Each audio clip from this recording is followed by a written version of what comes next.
Guns were pointed at his chest, red dots dancing over the heart of a man who had led naval fleets across oceans. He didn't flinch, he couldn't. One wrong move, and it was over. The officers barked orders, not seeing the Admiral's badge, only the color of his skin. Around him, phones recorded, neighbors watched in stunned silence. He wasn't a threat, but in their eyes, he fit the profile. What happened next left them speechless, and him forever changed. This is the story behind the day they drew on a U.S. Admiral. Welcome, story lovers. Where are you watching from? Comment the name of your city. Admiral James Carter had spent over 3 decades serving his country through wars, deployments, and disaster relief missions. Now, semi-retired, he lived in a quiet Virginia suburb just outside the naval base, where people knew him simply as Jim. His days were peaceful, morning jogs, mentoring young officers, and the occasional grocery run in his Navy sweatshirt and baseball cap. He was a national hero in a neighborhood that didn't always see the uniform, only the skin. That evening, James drove to a local store for coffee beans, listening to classical jazz and thinking about his daughter's graduation.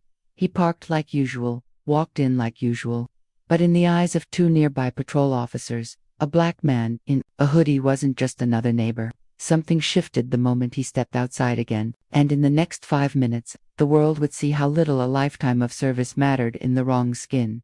James stepped out of the store with a small paper bag in hand, coffee beans, a chocolate bar, and a folded receipt.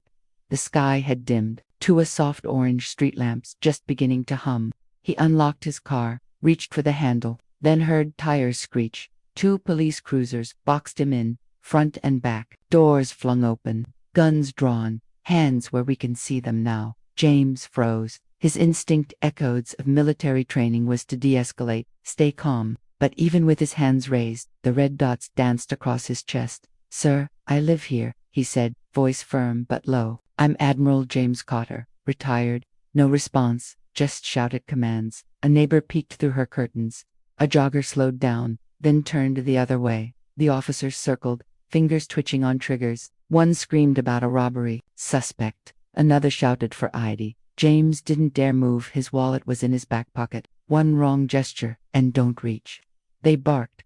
James stood motionless, heart pounding against his ribs, a decorated war veteran now standing like a criminal on his own street. Then came the radio. A dispatcher's voice crackled through. "Suspect is in custody." At another location, silence. The guns stayed up for another agonizing moment before lowering reluctantly. No apology, no recognition, just the final glare, and the slow walk back to their cruisers. James was left standing alone, alive, but stripped of dignity. And the real impact hadn't even begun. One officer lunged forward, yanking James's arm behind his back. The Admiral stumbled, the coffee bag crushed underfoot, his shoulders screaming in pain. He didn't resist, but resistance wasn't the point. It never was.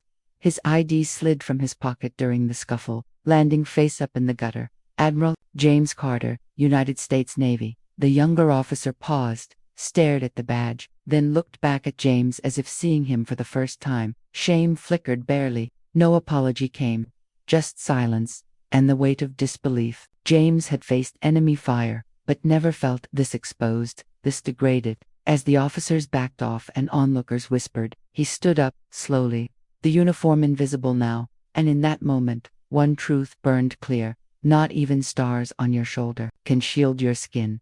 Dear audience, if you're enjoying the story, don't forget to give it a like. It really helps. James returned home that night, coffee forgotten, dignity bruised. He didn't tell his daughter, not yet. How could he explain that in the country he bled for, his skin still screamed louder than his rank? Days later, the department issued a brief statement: mistaken identity, but no apology, no justice. Just another silent scar added to a history of injustice. James wasn't just shaken, he was awakened. His story became a quiet warning to others. Even a uniform can't protect you when the system sees only color. And if a decorated admiral can be treated this way, who's safe? How many more must be humiliated before accountability is more than a press release? Thanks for watching. Subscribe to our channel for more powerful stories and new videos.